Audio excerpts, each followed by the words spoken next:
Boa tarde, pessoal, tudo bem? Nossa, é um pouco estranho falar assim, porque eu estou escutando todo o barulho do ambiente e não escuto minha voz direito. Bem-vindos à RoadSec, espero que vocês estejam gostando da grade, né? Vamos lá, falar um pouquinho sobre fadiga de alertas, né? Como já falaram, trabalho como engenheira de segurança na JUS, mas migrei para a área de segurança. Né? Eu sou, na verdade, formada em tecnologia nuclear, trabalhava com usinas e reatores. E essa parte de fadiga de alerta já é um cenário muito conhecido em outras áreas, né? E aí na área de segurança, de alguns anos para cá, a gente está vendo que esse problema está despontando, né? E aí o que seria interessante a gente aproveitar esse insumo de outras áreas para que a gente consiga resolver esse problema na área de cibersegurança também, né? Então, começando, né? Quando a gente fala do termo de fadiga de alertas, o que isso significa exatamente? É quando a gente tem aquela enxurrada de alertas que estão chegando no nosso centro de operações de segurança, né?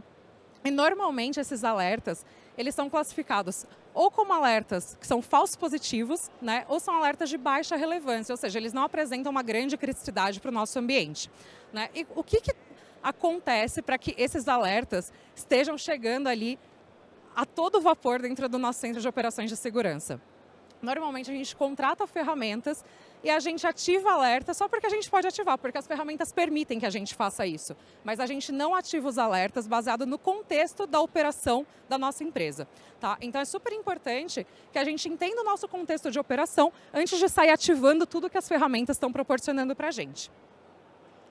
E aí, contextualizando então, né, considerando o cenário de cibersegurança e não outros cenários, a gente já chega neles daqui a pouco, tá? A gente entende que esse problema ele começa a ser mais aparente quando a gente passa a ter a migração da nossa arquitetura para ambiente cloud, né? Justamente porque quanto mais informações abertas para a internet a gente tem, mais camadas de segurança a gente tem que colocar para proteger os usuários e os dados, né? E aí o que acontece é que quanto mais produtos a gente tem e mais ferramentas a gente tem, mais dados a gente vai ter que analisar para entender quais são os nossos riscos e as ameaças que a gente está enfrentando no nosso ambiente. Então é muito legal ter novas ferramentas, mas a gente tem que entender que cada nova ferramenta que a gente coloca no nosso ambiente é mais dado para a gente estar analisando o tempo todo. E aí como que isso vai acontecer tecnicamente, né? Existem N motivos que podem trazer ao cenário de fadiga de alertas, mas aqui eu vou apontar 4 principais, né? Então o primeiro deles, a telemetria desatualizada, né? A gente sabe que, considerando o cenário de SOC, CIEM, a gente sempre tem que manter essa tarefa de atualização da nossa telemetria como algo rotineiro, né? Então, toda vez que a gente implementa alguma coisa, a gente tem que revisar os nossos alertas para entender se aquilo ainda faz sentido ou não, se uma ferramenta de segurança nova não vai sobrepor outra ferramenta, se a gente não vai criar redundância de alertas, se não vai criar duplicidade de alertas, tá? Segundo, detecção baseada em amostra de comportamento. Quando a gente trabalhava em escritório ali, era muito fácil identificar se tinha uma anomalia ali do comportamento do usuário, né? Depois que a gente começou a trabalhar mais remotamente, é muito mais difícil de você conseguir entender se há uma linearidade no comportamento daquele usuário e se realmente há uma anomalia. Por quê? A gente tem uso de BIOD, a gente tem uso de rede doméstica, a gente tem uso de outras VPNs que às vezes não fazem parte do contexto da empresa, tá? E aí depois a gente tem softwares que apresentam comportamentos que não fazem muito sentido. Isso está um pouco linkado com aquela historinha do Go Horse Process, né? Onde fica aquele código sujo, aquela coisa que ninguém passa aquela revisão no código. E aí o software muitas vezes aciona processos e subprocessos que às vezes não fazem sentido com o contexto de uso daquele software. E aí, às vezes, pode representar um comportamento muito parecido com malware, por exemplo. E às vezes é só um software que está ali com um código sujo. E o quarto que a gente tem é a internet noise, né? Então a gente sabe que toda vez que a gente tem portas abertas para a internet, a gente vai estar sendo escaneado, vai estar sendo atacado o tempo todo. Então você automaticamente vira um vetor de ataque, tá? E como que isso ocorre humanamente, então? A gente vai falar um estudo sobre Anchor, né? Ela é uma autora que estuda sobre a parte de fadiga de alertas na área médica e na área de indústrias, tá? E o que ela fala sobre fadigas de alerta? Ela apresenta 2 hipóteses, né? Eu vou colar um pouquinho, porque esses daqui são 2 termos técnicos, né? Então, eu não vou mudar o que a autora fala, tá? Ela fala o seguinte: Sobre fadiga de alertas, a primeira coisa que a gente tem como definição, sobrecarga cognitiva associada à quantidade de trabalho, à complexidade do trabalho e ao esforço distinguindo alertas informativos de não informativos. A segunda hipótese que ela traz é a de sensibilização por exposição repetida ao mesmo alerta durante muito tempo, tá? O que isso significa para a gente? Que, como consequência disso, invariavelmente, todo ser humano, tá, gente, não é só na área de segurança, todo ser humano que é exposto por um longo tempo ao mesmo estímulo que não traz resultados, em algum momento ele passa a ignorar aquele estímulo. Ele deixa de entender aquilo como algo emergencial ou algo de risco. Né? Então, o que vai acontecer é que com essa desensibilização dos nossos analistas, né, que estão o tempo todo atendendo falsos positivos, eles vão falar, bom, essa informação não é importante, isso é um falso positivo, então deixa isso para lá. Né? E aí o que acontece é que muitas vezes eventos de relevância acabam passando batido, porque a gente está falando, bom, eu já vi isso antes e não faz muito sentido. E aí a gente tem uma comparação bem bobinha que dá para fazer, que é a história da luzinha do motor do carro. Né? Então toda vez, acho que alguém aqui já teve um carro mais antigo, né? E aí, às vezes, a gente tem aquela luzinha acendendo no painel e você fala, bom, meu carro está andando, está tudo certo, essa luzinha só está aqui indicando alguma coisa que eu nem sei o que é, mas o carro está andando. E aí, em algum dia, o carro para de funcionar, porque a luz estava querendo dizer alguma coisa. Né? Então, deu certo durante um bom tempo, mas em algum momento aquilo não dá mais certo e o carro quebra. Né? Então, é a mesma coisa que vai acontecer dentro das operações de segurança ou dentro dos cenários de fadiga de alerta. Tá? E aí, o que a gente sabe com tudo isso? Eu trouxe aqui um fluxo, né? Esse fluxo, ele traz a ideia de que a gente consegue fazer uma predição matemática em relação ao quanto o nosso alerta é eficiente. Ou seja, a gente tem um tempo, que é o nosso tempo de segurança de processo, que é essa linha aqui embaixo. Tá? O tempo de segurança de processo, ele tem que somar ao todo o tempo de detecção, de diagnóstico, de resposta e de reação. Quando a gente fala do tempo de reação, é o tempo de propagação da nossa solução ali, né, o tempo da nossa resposta, para que ela seja propagada por toda a nossa arquitetura ou por toda a nossa infra. Né? Então a gente sempre tem que lembrar que há um tempo de propagação. Não é só às vezes você falar, bom, resolvi o problema. E quanto tempo demora para essa solução realmente estar cobrindo toda a nossa arquitetura, né, ou toda a nossa infra. E aí o que a gente tem que testar quando a gente faz um alerta novo, quando a gente modela um alerta novo, é testar se o tempo real de resposta está dentro dessa janela do nosso processo, né, do processo do tempo de segurança desse processo. Então, se o nosso analista responde o alerta, né, então ele detectou, diagnosticou, respondeu, teve o tempo de reação, e esse tempo ele estoura essa janela, significa que essa camada não está sendo útil, que esse alerta não é útil e que a gente não vai ter o tempo de reação correto diante da criticidade daquele alerta. Então, o que é o ideal quando a gente modela um alerta? A gente puxar esse tempo de reação aqui para trás, aqui do limite de consequência, né? Então você vai criar um gap ali, você cria uma janela de segurança quando você está modelando esse alerta, para que mesmo que a gente tenha qualquer problema nesse processo, você ainda vai ter esse tempo de segurança para conseguir propagar essa solução, sempre considerando ali o limite de consequência. Isso vai servir então para a gente trazer a criticidade, a severidade dos nossos alertas, tá? E aí a gente consegue elevar o quanto de atenção vai ser dado naquilo de fato com uma predição matemática, tá? Não é de vozes da nossa cabeça, isso que é importante. E aí o que a gente encontra de fato hoje num cenário de fadiga de alertas, né? A gente vai encontrar sempre dentro do SOC alertas sem priorização, alertas que são difíceis de entender, alertas que são redundantes, inexistência de playbooks, né? Então ninguém sabe dos processos realmente, o que deveria acontecer ali, processos paralelos e não oficiais.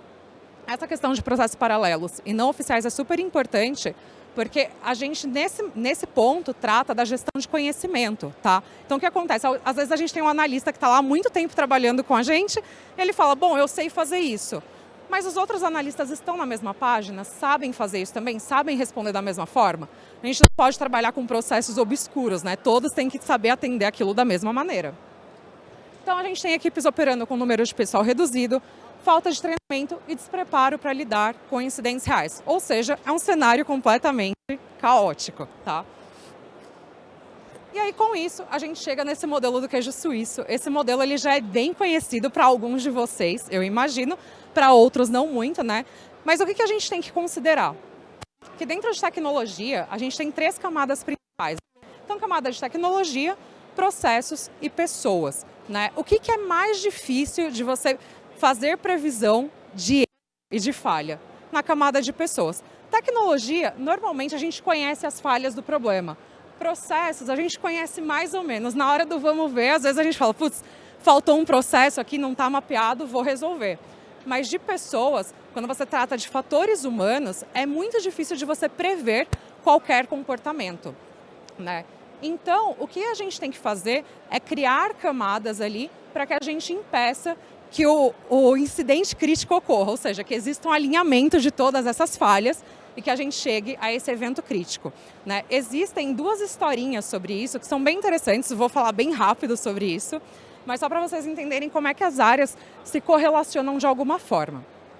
Vocês conhecem o acidente da usina de Chernobyl, por exemplo? Sim? Legal. Então, o que aconteceu na usina de Chernobyl? O pessoal que estava lá não era treinado, não reconhecia os alertas e não sabia da criticidade caso algum alerta fosse acionado. Então, eles não sabiam do limite de consequência e, por óbvio, a gente teve a explosão do núcleo do reator. Tá? Incidente 1. Um mais recente foi de uma universidade onde eles perderam 20 anos de pesquisa porque um segurança estava lá, não tinha sido treinado, não entendia aqueles alertas, era um segurança terceirizado. O freezer desligou, qualquer variação de mais ou menos 1 grau ia fazer com que as amostras fossem perdidas. O segurança desligou o alarme porque ele achou o barulho muito chato, ele não sabia da gravidade daquilo. Ou seja, ele não foi treinado, ou seja, a gente teve falha em processos e na camada de pessoas também, né? E aí, isso tudo colide com o quê? Uma questão filosófica, e aí a gente cai de novo na multidisciplinaridade, né?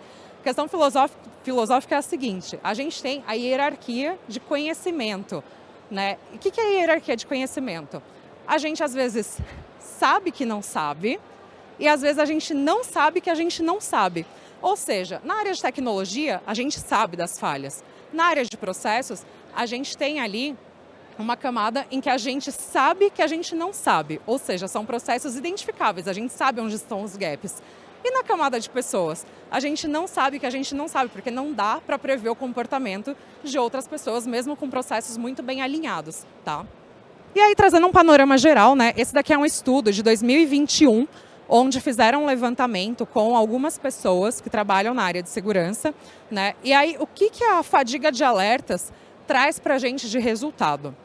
68% das pessoas que foram entrevistadas nessa pesquisa relataram que de 25% a 75% dos alertas que elas respondem são falsos positivos.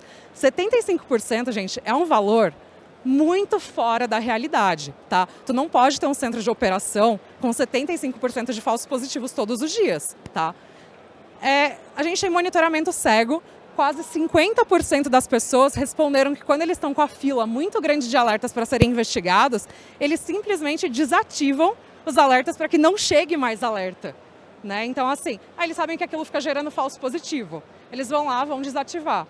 Isso significa que vai ser sempre um falso positivo? Não. Só significa que você criou um ponto cego no seu monitoramento, tá? Turnover, né? Então, 46% afirma que enfrentaram aí a rotatividade das equipes, né? E o porquê que isso é ruim considerando o cenário de fadiga de alertas? Lembra que eu falei que a gente tem um monte de processos paralelos e não documentados? Quando a gente tem o turnover dentro das empresas, o que vai acontecer é que muitas vezes o nosso conhecimento está saindo pela porta. Então a gente não tem aquilo documentado, a gente não sabe como o processo ocorre. A pessoa que tem aquele conhecimento, que é detentora daquele conhecimento, foi embora e você simplesmente perdeu aquele conhecimento e não vai mais ter aplicação daquele conhecimento. Ou seja, você vai ter que reaprender e retreinar as pessoas para atender esse mesmo tipo de contexto, tá? Falta de investigação. 47% então dessas pessoas dizem que estão investigando entre 10 e 20 alertas por dia, que é um número muito pequeno dentro de um centro de operações de segurança, tá? Isso é um número praticamente irrisório, tá? E no final a gente tem o tempo gasto. Então, apesar da gente ter tido uma redução aí no tempo gasto de alertas, que você leva de 5 a 10 minutos ali para entender, a gente teve um aumento de alertas onde você demanda mais tempo na investigação. Por quê? Porque você tem a perda de conhecimento e aí o cara vai ficar ali gastando mais tempo para uma coisa que deveria ser rápida de ser resolvida, tá? E aí o que a gente tem como consequência para os nossos analistas, né, é uma equação muito simples, né? onde a gente tem que ter o equilíbrio entre a vida pessoal e profissional. A gente tem que trabalhar, a gente tem que participar de reunião, tem que fazer turning de ferramenta, tem que fazer toda a parte operacional, tem que escrever relatório. E tudo isso vai levar a quê? Ao esgotamento dos nossos analistas, porque ninguém dá conta de fazer tudo isso sem que isso esteja gerando real valor, né? Vira aquele trabalho de enxugar gelo, é um trabalho quase que inútil, tá? As consequências disso, desse tema para as organizações, é o alto custo operacional, né? Então a gente deveria estar usando os nossos profissionais para trazer entregas de valor para a organização e a gente está gastando ali o conhecimento do nosso pessoal para ficar fazendo uma coisa que não faz sentido, porque não está agregando valor nenhum. O cara só está ali falando, é um falso positivo. E é mais um falso positivo e mais um falso positivo, né? Então o que isso está trazendo de real valor para a gente? O cara poderia estar desenvolvendo outras coisas, ele poderia estar falando, olha, achei aqui uma coisa que é interessante para a gente colocar no nosso contexto de monitoramento. Ele podia realmente estar agregando valor e conhecimento para a organização. E aí o que a gente tem de segundo resultado como isso é a ocorrência de incidentes de segurança reais, né? Então a fadiga ela vai condicionar os analistas a ignorar muitas coisas, né? E com isso a gente vai chegar no ponto crítico de vários incidentes, tá? Como que a gente faz para reduzir a fadiga de alertas? Acho que a gente pode investir dinheiro em novas ferramentas, talvez, mas é óbvio que isso é uma brincadeira, né? Se a gente fizer um levantamento no Centro de Operações de Segurança, a gente vai entender que quase a maioria das ferramentas são subutilizadas, ou seja, a gente aproveita menos de 20% do potencial de todas as ferramentas contratadas na operação de segurança, tá? O que a gente sabe é que quanto maior o número de alertas e eventos que são capturados por essa ferramenta, mesmo que isso não tenha valor nenhum para a nossa operação, maior vai ser o preço do produto, porque ele está falando assim, estou processando mais dados, estou capturando mais informação, mas essa informação tem valor de verdade? Às vezes não, às vezes só está capturando informação, tá? E aí, o terceiro ponto que a gente tem é que o medo vende, né? Então a gente tem mais preocupação em prevenir o mal do que fazer um trabalho eficiente, do que tornar a operação eficiente, tá? Às vezes é melhor você começar pequenininho, mas construir a operação de forma sólida do que você contratar aquele monte de coisas e isso é praticamente uma peneira, né? Porque tu tem falhas em todas as suas camadas ali de ferramentas. O que a gente pode fazer, então, para reduzir a fadiga de alertas de verdade, né? Então vamos falar da operação. Existem 4 pontos principais que a gente pode fazer um improvement aí nessa área. Então, primeiro, não registrar tudo. A gente tem que determinar o que é realmente importante para o contexto da empresa, para o contexto da operação. A gente tem que entender se aquele dado que está sendo capturado realmente faz sentido e se vai gerar um alerta que vai agregar valor para a nossa operação, tá? Segundo, adicionar severidade aos alertas, né? Então a gente tem que categorizar os alertas, deixar a informação muito clara do que aquele alerta representa. Não adianta só você colocar um título ali e acreditar que seu analista vai entender o que aquilo significa, porque não tem mais informação nenhuma, né? Então o cara tem que imaginar o que quem modelou o alerta estava querendo dizer, ele não vai dar prioridade para aquilo, tá? E aí a gente tem que colocar dentro desse alerta também aquele limite de consequência. Lembra que eu mostrei lá no fluxo? Então, o analista ele tem que entender o que pode acontecer caso aquele alerta não seja atendido dentro do tempo que foi previsto, tá? Isso tem que estar muito explícito, muito claro. Refinar o CIEM, né? Então, a gente, refinando o CIEM e tornando isso uma tarefa rotineira, né, de ficar revendo os alertas, revisitando os alertas, a gente vai conseguir reduzir o número de falsos positivos e remover redundâncias desses alertas do nosso CIEM, tá? E a automatização, por último, né? Com automatização, a gente reduz o tempo que é gasto ali na resposta desses alertas, mas é muito importante a gente frisar aqui que a automatização ela é o último passo, porque se você automatiza sem conhecer extremamente o seu ambiente, vai passar informação batida, o alerta vai ser respondido da forma errada e provavelmente você vai ter ocorrência de um incidente. Então pense em automatização lá no fim do processo. É importante, mas primeiro conheça muito bem o que está sendo feito no seu ambiente, tá? Tratando dos analistas, isso daqui é uma das coisas mais importantes dentro da segurança. Ser pragmático. Não sei como resolver aquilo, vou bater na porta do meu colega sim e vou falar, não sei fazer. Gente, a gente tem que parar de achar que falar não sei é um problema. O não sei está tudo bem. Todo mundo tem sua curva de aprendizado e ninguém nasce sabendo tudo. No momento de incidente, sim, temos que ser pragmáticos, temos que bater na porta de quem conhece e falar, cara, não sei, me ajude a resolver isso, tá? Isso vai reduzir muito tempo ali que você vai gastar, vai reduzir o impacto do incidente, tá? Utilizar os playbooks como apoio. Putz, não tem playbook aqui, não sei como fazer isso. Vou então fazer o seguinte, vou anotar tudo que eu fiz durante a resolução do incidente e vou criar um playbook, tá? Vou criar um procedimento. Usar ferramentas e recursos de apoio que ajudem a descartar então os alertas o mais